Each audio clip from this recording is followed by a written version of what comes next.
we conducted, together with University of West Indies,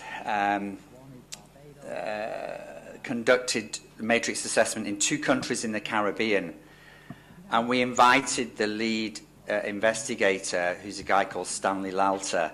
He's a very well-known health economist in the Caribbean, and he gave a talk on our training. So last December we ran our first training for principal investigators, and we invited Stanley Lalter to talk about their experience, and I just think he's got some really interesting reflections and points. It's a bit unusual to show this, and we discussed it, but I think on balance we thought so. It's a bit weird because this was all online, and you can see me there, but if you can play it, then please go ahead with the audio. Yeah. Video yourself on the right hand side there, just to say it's wonderful to have Stanley join us today. I think it's fair to say you're one of the leading and most eminent health economists in the Caribbean region. I'm sure you'd be very modest, but I think that's absolutely the case. And then just quickly, and Stanley's going to talk about 2 countries that he's recently been leading the health financing progress matrix assessment in. One is Barbados, which is now this is a snapshot. I think I neglected to mention this in the course so far. We do have a dashboard of background indicators, which was actually developed to support you guys, people that are doing the assessment, basically to pull together all the sort of contextual and broader performance data before diving into the details of a matrix. So I don't expect you to consume all that now, but Barbados has just under 300,000 population, so we're talking small island states here, and Antigua and Barbuda, just below 100,000. That's the link at the bottom to the dashboard. Both high-income countries, and I'll stop there. I've talked too much. Over to you, Stanley. Okay, thank you very much, Matt. Colleagues, it's very early morning in the Caribbean, so good morning, good afternoon to others who may be in the European subcontinent or some of the countries on that side. I'm going to take my face away from here because that tends to be a distraction to me. So I'm going to stop the video and then we'll continue with the presentation. I have to indicate that we are in the process of writing up our report. We've done the stage 1, stage 2 kinds of data analysis, and we're now in the process of writing. But what I wanted to do is to just share with you some of the important matters which came out during the stage 2 exercise, as Matt has requested. Firstly, let me indicate that we are very conscious that the process of data collection, data analysis, is linked to the outcome. And that bigger outcome, I will call that the bigger outcome, is really we have gone to the countries to get the approval to do these studies because we told them that we will have something which will help to contribute to guiding their policy changes in health financing. So whatever findings, whatever suggestions are going to come out from the reports, we have indicated to the countries that we will try to ensure it's going to help them with their financing policy changes. What are some of the areas of strengths that we will have identified, and how can we enhance those areas? And then what are the gaps? How do we confront and address those particular gaps or weaknesses coming out from the findings?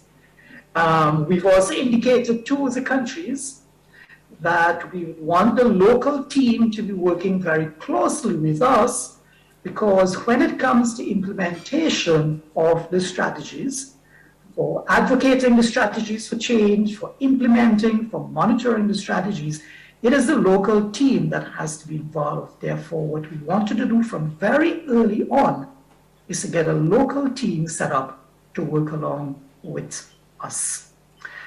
Of course, the intermediate objective of all of this is to ensure that WHO has a report which will indicate how applicable the financing instrument is, to try and to look and see how financing is aligned to universal health coverage on a comparative basis worldwide. So there's an interim objective in doing the analysis, as well as what I would call the bigger objective, to influence national health policy changes. Second, next slide quickly, Matt. Thanks. The overall approach we adopted in the Caribbean, and I should indicate, according to what Matt has shown in the dashboard, we're looking at small islands, less than 500 square kilometers. Small populations, 300,000 in Barbados, 100,000 in Antigua, but we have all the challenges: epidemiological transition, all the challenges of health financing, out-of-pocket payments being very high, almost 50% of what the total health expenditure is like. Private, public financing, about 50%. So already you can begin to see some of the challenges which will be encountered there. We have all the socio-economic challenges, economies in downturn, fiscal issues, high debt facing these countries and debt obligations. And on top of all of this, we have the population who are very conscious of their health rights. Put all of these and you have a very good mix that you have to grapple with, even though you're talking about small islands. We got local approval, spoke to the Ministry of Health, got local approval, got them to set up a local team, largely made up of persons from Ministry of Health, Ministry of Finance, and Social Security. We collected as much relevant data as possible from published and unpublished studies, data from the WHO, data from the country itself, strategic plans, policy documents, budget documents, reports by the International Monetary Fund, by the World Bank. All of these become very relevant in all of this. Consultants in the past have done studies on health financing. We've tried to put together as many of these so that we do have a fairly good database from which we were undertaking our reviews for the discussion. Stage 1 and Stage 2, we conceive of these as separate exercises, linked but separate. So we had a workshop with the local team for Stage 1 to go through those questions, and a second workshop to deal with the Stage 2 exercises.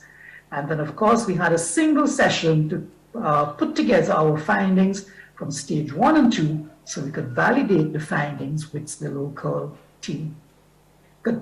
Next slide, please, Matt.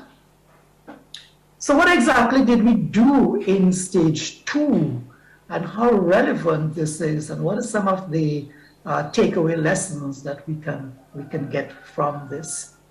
Well, firstly, we looked at a list of questions. 33 questions seem long, but we wanted to engage with the questions systematically, not jump questions. So we went consecutively from 1 all the way down to 33.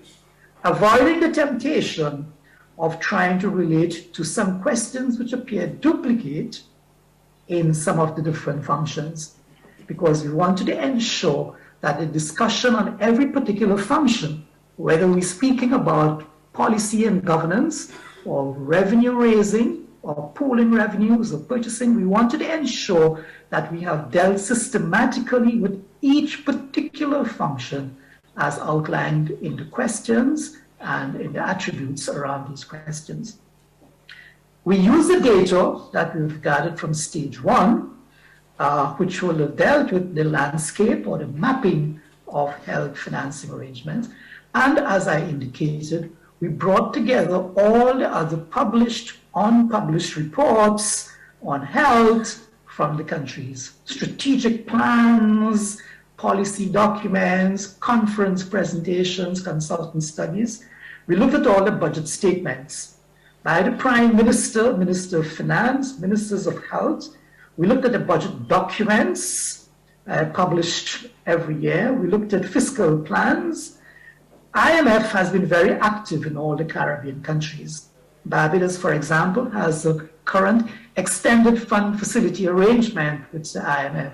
In all of these, because of Article 4 consultations, between IMF and the countries, there's a wealth of information pertaining to fiscal planning, public finance management, budgetary aspects coming out from these documents. So we've made use of all of these. So then that's the background to all of the documents we brought to the table. For each question, because of the way how the questions are structured, it requires us to pay attention to three real components. What is currently in place? What is the country doing? Where they are? What's the experience at present? What is the country planning to do? And this is where the policy statements become very important. The strategic plans become very important. And then thirdly, what are the gaps? Because looking at the universal health coverage framework and what the international evidence is indicating should be the best practices, then we can look at what's in place, what is planned, and therefore what are the gaps, so that for every one of the questions, we use that kind of threefold focus in our analysis. Mapping the questions attributes to the goals of universal health coverage posed a bit of a challenge, because primarily you have 8 goals that you are looking at: efficiency, equity, utilization relative to need, financial protection, etc. And there's a range of questions pertaining to each one. For example, the question pertaining to efficiency, there are 12 relevant questions drawn from what has been done on pooling, on purchasing, on public finance management, on public health. Therefore, if you have to see how closely aligned efficiency, the health financing system is to efficiency as envisaged in the UHC goal, then you have to look at how you answer the 12 questions. Some of these, the score would have been emerging. Some of these, the score would have been progressing. Some of these, the score would be advanced. So how do you get a view overall when you have different levels for different questions, all pertaining to a particular goal? So we had to look very closely at what is progress levels and see where the general trend is.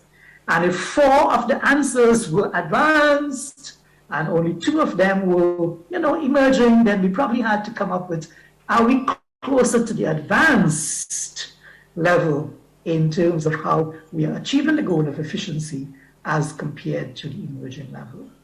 So that's something which is going to come up when you do the drafting and the writing. All questions are relevant. Let's not ignore that. It might appear irrelevant because of the particular concerns in the country. For example, in Antigua, their concern is largely around equity.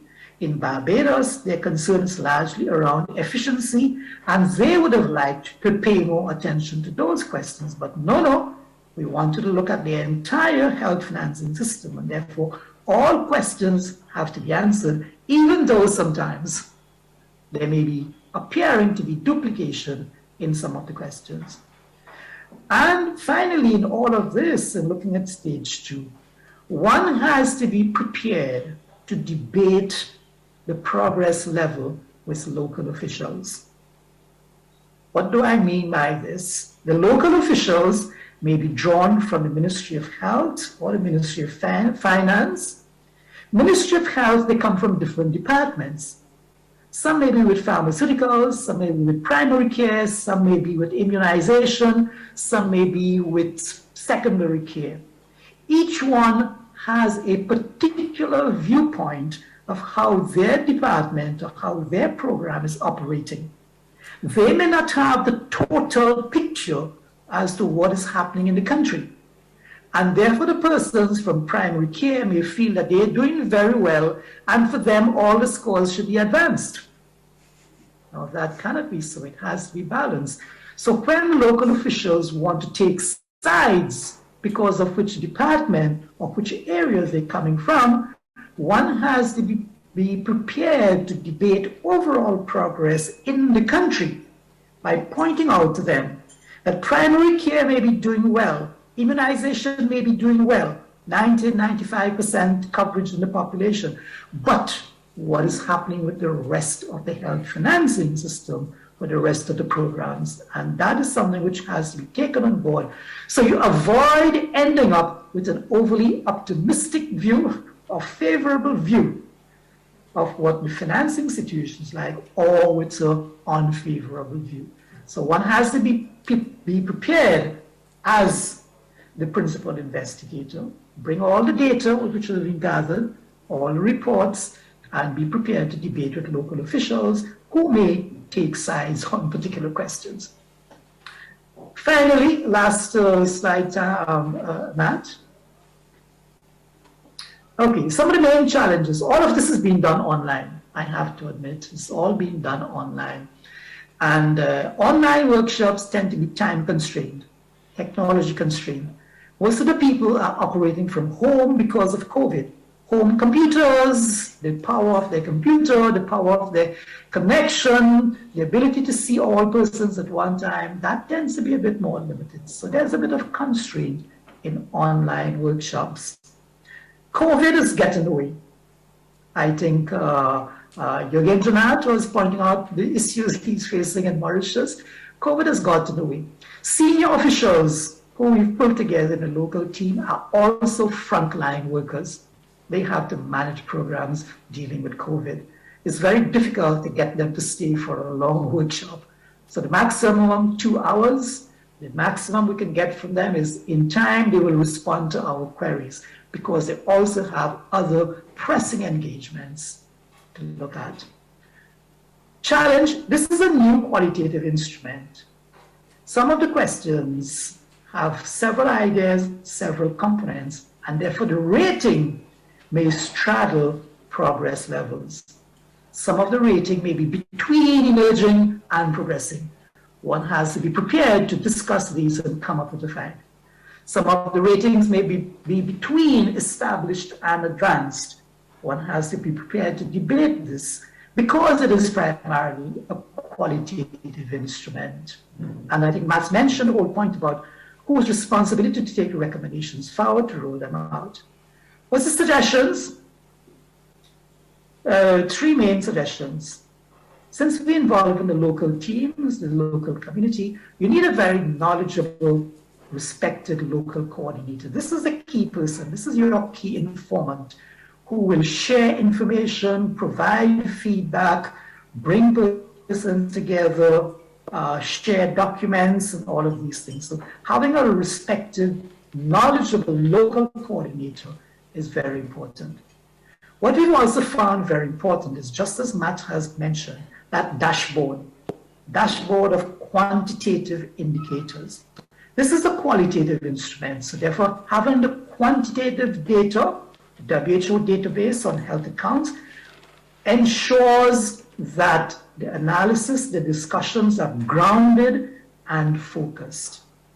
So that if you're speaking about revenue generation, in Barbados we found out that public sector only accounts for about 50% of revenue.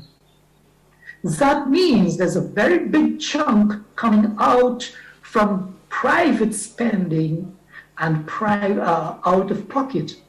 Now, if you did not have that quantitative data in front of you, persons in the group who are from the Ministry of Health will tend to think that it is the public sector which dominates in health financing in the country. And that is quite wrong.